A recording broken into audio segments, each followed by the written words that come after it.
Good morning, students. Myself Rohit Jangra, and I am working as a PGT Geography in Suraj School, Rewari. Today, we discuss about the chapter Population, second part of class 12th, subject Geography. तो बेटा, जैसा कि हम इस chapter की शुरुआत करेंगे, starting करेंगे, मैं आपको बता देता हूँ कि ऐसा ही एक चैप्टर आप फर्स्ट पार्ट के अंदर भी पढ़ के आए हैं। अगर आप उसको देखेंगे और इस चैप्टर को देखेंगे तो आप पाएंगे कि दोनों के अंदर कोई बहुत ज़्यादा फर्क नहीं होगा। द मेन डिफरेंस इज कि दोनों चैप्टर के अंदर फर्क ये होगा बेटा कि उस चैप्टर के अंदर आपने जो कुछ पढ़ा था वो रेस्पेक्ट टू दुनिया या रेस्पेक्ट टू वर्ल्ड आपने डिस्कस किया था। आपने पॉपुलेशन डिस्ट्रीब्यूशन पढ़ा था, आपने डेंसिटी पढ़ी थी, आपने ग्रोथ पढ़ा था और उसके अलावा आपने कंपोजिशन को भी पढ़ा था। बट वो सारी चीज़ें हमने डिस्कस की थी आपकी दुनिया के रेफरेंस में। ठीक है, हमने बात की थी, हमने जब कंपैरिजन किया था डिस्ट्रीब्यूशन का, लोगों का डिस्ट्रीब्यूशन जो देखा था पॉपुलेशन का, ठीक है, वो हमने दुनिया में देखा था। हमने जब डेंसिटी की बात की थी तो हमने देखा था कि किस देश की डेंसिटी बहुत ज़्यादा है, किस देश की डेंसिटी बहुत कम है और उसको कौन कौन से फैक्टर अफेक्ट करते हैं। ठीक है, और उसके बाद अगर ग्रोथ की बात करें तो हमने कंपैरिजन किया था कि कंट्रीज़ की ग्रोथ क्या है। कुछ कंट्रीज़ ऐसी हैं जिनकी आज भी ग्रोथ बहुत ज़्यादा है, कुछ कंट्रीज़ ऐसी हैं जिनकी ग्रोथ जो है वो बहुत कम है और कुछ ऐसी हैं जिनकी मेंटेन है, ना बहुत ज़्यादा है ना बहुत कम है। यानी पॉजिटिव ग्रोथ की बात कर रहे थे हम, नेगेटिव की भी, और कुछ था जो आपका बिल्कुल बैलेंस था। और हमने कंपोजिशन की भी बात की थी, लेकिन वो कंपोजिशन हमने दुनिया के रेफरेंस में देखी। ठीक है, आज भी इस चैप्टर में हम जो भी डिस्ट्रीब्यूशन है सेम है एज इट इज़ जो डिस्ट्रीब्यूशन हमने पहले स्टडी किया था।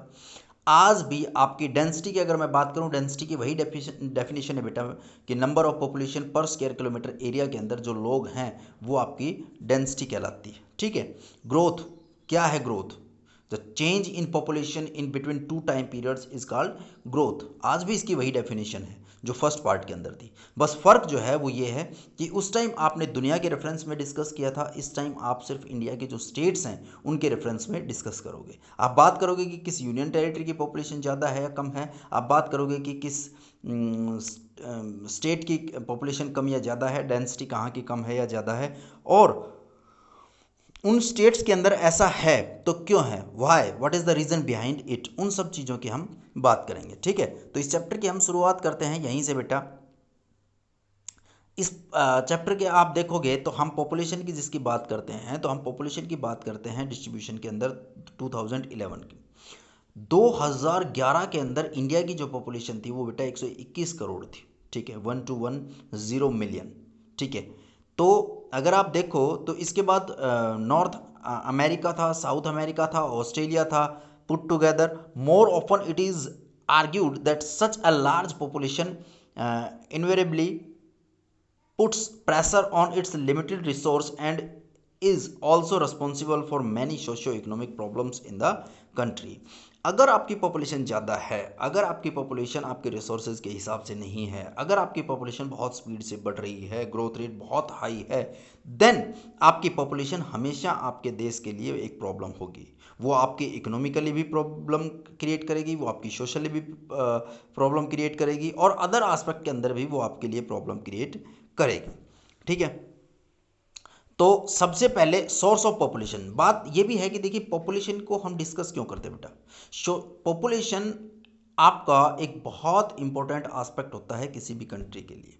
ठीक है, जैसे इस चैप्टर के अंदर पहले से ही शुरुआत की गई थी कि एक इंपॉर्टेंट कंपोनेंट है ये, किसी भी कंट्री का जो है वो पॉपुलेशन सबसे इंपॉर्टेंट कंपोनेंट होता है। ठीक है, क्यों? क्योंकि ह्यूमन बीइंग अपने आप में एक रिसोर्स होता है। ह्यूमन बीइंग अपने आप में एक रिसोर्स होता है कि अगर मान लिया आपने देखा होगा कि दुनिया के अंदर बहुत से लोग हैं, लेकिन सबकी जो पॉपुलेशन आप देखोगे तो कुछ लोग जो होते हैं वो बहुत ज़्यादा माइंडेड होते हैं, कुछ लोग हार्ड वर्किंग होते हैं, कुछ लोगों की अलग खासियत होती है। तो अपने आप में ह्यूमन बीइंग क्या है, एक रिसोर्स होता है। और ये रिसोर्स कैसा है, कितना स्ट्रांग है, कितना वीक है, इन सब चीज़ों से ही आपकी इकोनॉमिकल जो ग्रोथ है वो डिपेंड करती है। सोर्स ऑफ पॉपुलेशन डाटा, आपको उस पॉपुलेशन डाटा की जो सोर्स है वो क्या है, यानी पॉपुलेशन डाटा आपको कहाँ से मिलता है बेटा। Population data are collected through the census operation held every 10 years in the country. This first population census in India was conducted in 1872, but its first complete census was conducted only in 1881. ध्यान रखना बेटा, यहाँ पे एक number के दो question है, ठीक है, इवनली तीन क्वेश्चन है। पहला कि आपकी पॉपुलेशन की जो काउंटिंग है वो कितने साल के बाद होती है, एक नंबर, ठीक है, तो एवरी 10 ईयर। उसके बाद क्या है कि पहली पॉपुलेशन काउंटिंग कब हुई थी, 1872 के अंदर। अगर वो आपसे पूछता है कि फर्स्ट कंप्लीट सेंसस काउंटिंग कब हुई थी, देन वो क्या है, 1881। उसके बाद है डिस्ट्रीब्यूशन ऑफ पॉपुलेशन। देखो, अगर इसके आगे आपके पास मैप दिया होगा और उसके अंदर हम बात करेंगे, ठीक है, कि आपकी पॉपुलेशन जो है वो किस तरह से है, डिस्ट्रीब्यूशन पॉपुलेशन का किस तरह से। देखिए, ये आपके पास एक मैप है बेटा, ठीक है, और इस मैप के अंदर अगर मैं आपको दिखाऊं, ठीक है, तो आप महसूस करोगे कि आपका जो एरिया है या रीजन है, जैसे मैं आपको दिखाने की कोशिश करता हूं। आप देखिए, ये जो एरिया है आपका, ये पॉपुलेशन ऐसी है जहां पे पॉपुलेशन की जो डेंसिटी है वो बहुत कम है, ठीक है। उसके अलावा ये रीजन जो है, ये ऊपर का ये रीजन भी ऐसा है जहाँ पे पॉपुलेशन की डेंसिटी कम है। बीच का ये रीजन ऐसा है जहाँ पे मॉडरेट पॉपुलेशन डेंसिटी है, लेकिन ये एक लंबा हिस्सा ऐसा है जिसके अंदर अगर आप देखोगे तो यहाँ पे आपको पॉपुलेशन की डेंसिटी जो है वो हाई दिखाई देती है। यहाँ पे मॉडरेट है, यहाँ पे हाई है, यहाँ पे भी लो है और यहाँ पे भी लो है। वो अलग बात है कि फैक्टर कौन कौन से किसके लिए रिस्पॉन्सिबल हैं, वो एक अलग चीज़ है। यहाँ पे भी आप देखोगे तो इस रीजन के अंदर सारा कोस्टल जो रीजन है, इस सारे रीजन के अंदर भी आपको हाई पॉपुलेशन डेंसिटी दिखाई देती है, ठीक है। तो अगर मैं बात करूं तो ये सारी जो चीज़ें आप देख रहे हो, ठीक है, इसके अलावा आप अगर देखोगे इस तरफ भी आप आ जाओ, देखो ये मैप का जो बचा हुआ हिस्सा है, इसकी मैं बात करूं आपसे, ठीक है, तो इसके अंदर आप देखते हो बेटा कि ये देखिए, ये वही रीजन है जो आपका नॉर्दर्न प्लेन से जुड़ा हुआ था, और इस रीजन के अंदर आपकी पॉपुलेशन डेंसिटी है वो बहुत ज़्यादा क्या है, हाई है। आप देखो इस रीजन के अंदर आपकी जो पॉपुलेशन डेंसिटी है वो क्या है, लो है। इवनली यहाँ पे कुछ स्टेट्स तो ऐसे हैं जहाँ पे वेरी लो है, वेरी लो, जिसमें ऊपर आपका अरुणाचल प्रदेश का हिस्सा जो है, ये नीचे का ये स्टेट है, यहाँ पे है आपकी वेरी लो है। आसाम रीजन जो है इसके अंदर आपकी पॉपुलेशन क्या है, ठीक ठाक है, ठीक है। तो बस डिस्ट्रीब्यूशन के अंदर हम यही देखते हैं कि आपके कौन, देखिए आपके पास पॉपुलेशन डेंसिटी क्या है, एक तो हाई है, ठीक है, क्या है आपके पास पॉपुलेशन डेंसिटी, हाई। उसके बाद क्या है, मॉडरेट। उसके बाद क्या है, लो। अब इन तीनों की अगर मैं बात करूं, इन तीनों की, तो आपके पास क्या एग्जांपल हैं, आपके पास है कि हाई पॉपुलेशन डेंसिटी जो है वो किन स्टेट्स के अंदर है। जब स्टेट्स की आप बात करोगे तो सबसे पहले इधर से ही स्टार्ट कर देते हैं हम, वेस्ट टू ईस्ट। तो सबसे पहले है आपका पंजाब, ठीक है, पंजाब के अंदर सबसे ज़्यादा पॉपुलेशन डेंसिटी है।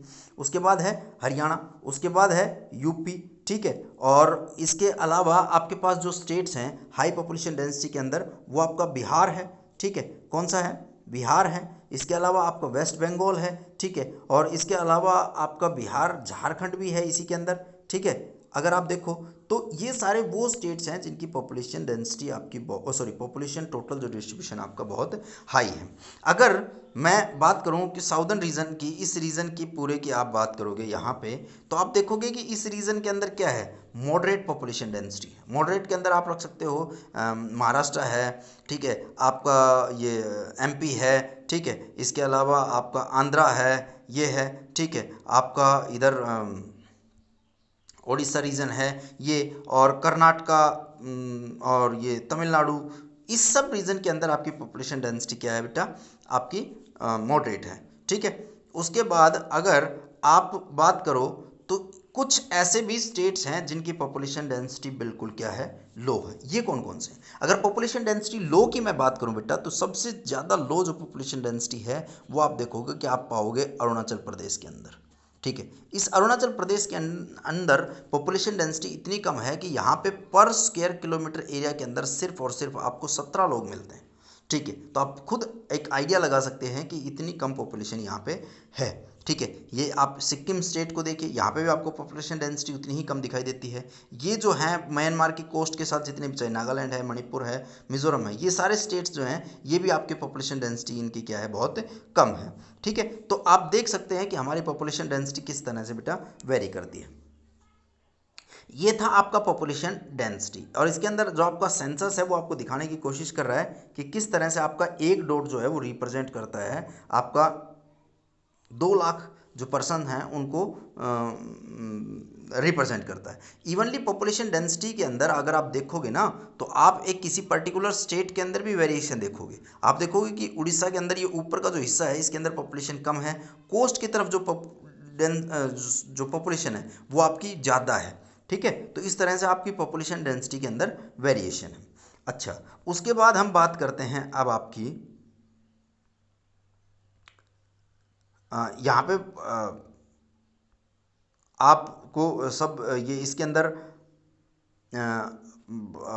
ये देखा गया है बेटा कि among the socio economic and historical factors of the distribution of the population important one are evolution of the settled agriculture. अच्छा, देखिए मैं इसी मैप के अंदर आपको फिर दोबारा से समझाने की कोशिश करता हूँ कि कौन कौन से फैक्टर हैं जो आपकी पॉपुलेशन डेंसिटी के लिए रिस्पॉन्सिबल। देखिए इस रीजन के अंदर आपकी पॉपुलेशन डेंसिटी कम है, तो इसके अंदर आपके जो फिजिकल फीचर्स हैं ना वो रिस्पॉन्सिबल हैं। जैसे हाई एल्टीट्यूड है ये, ठीक है, क्लाइमेट जो है वो कैसा है यहाँ का, हार्श है। ठीक है, ये फैक्टर हैं जो इस रीजन के अंदर अफेक्ट करते हैं। यहाँ पे अगर आप इकोनॉमिक फैक्टर की बात करो तो यहाँ पे जो आपका एम्प्लॉयमेंट है वो क्या है, नहीं है बिल्कुल भी। ठीक है, तो इस रीजन के अंदर ये रीजन है। दूसरा, अगर आप इधर आके देखोगे इस रीजन के अंदर, तो यहाँ पे भी आपको क्या दिखाई देगा बेटा, यहाँ पे भी आपकी पॉपुलेशन डेंसिटी क्या है, लो है। अब ये लो पॉपुलेशन डेंसिटी क्यों है, क्यों, क्योंकि यहाँ पे भी आपका एल्टीट्यूड जो है वो क्या है, हाई है, हाई एल्टीट्यूड है, मतलब पहाड़ बहुत ज़्यादा है, फिजिकल फीचर्स जो हैं वो हार्ड हैं, क्लाइमेट कंडीशंस हार्ड हैं। ठीक है, इन सब रीजन्स की वजह से यहाँ पे पॉपुलेशन डेंसिटी आपकी क्या है, कम हो जाती है। अब अगर मैं आपसे बात करूं इसके बाद, तो आप देखोगे कि ये आपको एक साथ दिखाने की कोशिश करता हूं मैं, ये पूरी बेल्ट जो है इसके अंदर आपकी पॉपुलेशन डेंसिटी हाई है। क्यों, वाटर फैसिलिटीज़ अच्छी है यहाँ पे। ठीक है, एग्रीकल्चर जो लैंड है वो यहाँ पे बहुत अच्छी है। ठीक है, आदमी को सेटल होने के लिए सबसे पहले क्या चाहिए, वाटर, जो उसको पीने के भी काम आता है और एग्रीकल्चर के भी काम आता है। एग्रीकल्चर सॉयल की अगर बात करूँ मैं यहाँ पे, तो सॉयल क्या है, फर्टाइल एलुवियल सॉयल है, जिसकी वजह से ये पूरा का पूरा जो रीज़न है ये आपके लिए बहुत ज़्यादा क्या हो जाता है, एम्प्लॉयमेंट के पर्पज़ से। क्योंकि पुराने टाइम में आपका क्या है, किसी भी जगह पे सेटल होने के लिए जो आपका मेन रीज़न था वो क्या था, पॉपुलेशन ही थी।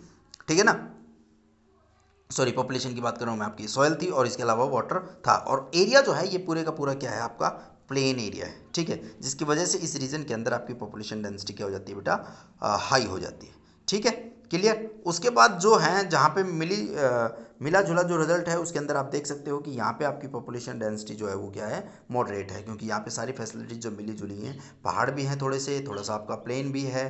ठीक है, इसके अलावा थोड़ा सा प्लेटू भी है, और एग्रीकल्चर की जो फैसिलिटीज़ हैं वो भी हैं, और कहीं किसी किसी जगह पे नहीं भी हैं। ठीक है ना, तो इस तरह से ये एक मिला जुला असर यहाँ पे दिखाई देता है। तो इसी के साथ आपकी डेंसिटी जो टॉपिक है वो यहीं पे ख़त्म होता है बेटा। अगली वीडियो में सॉरी आपकी पॉपुलेशन डिस्ट्रीब्यूशन का जो है वो आपका ख़त्म होता है। अगली जो पॉपुलेशन डेंसिटी का जो टॉपिक है वो हम अगली वीडियो के अंदर डिस्कस करेंगे। तब तक के लिए थैंक यू।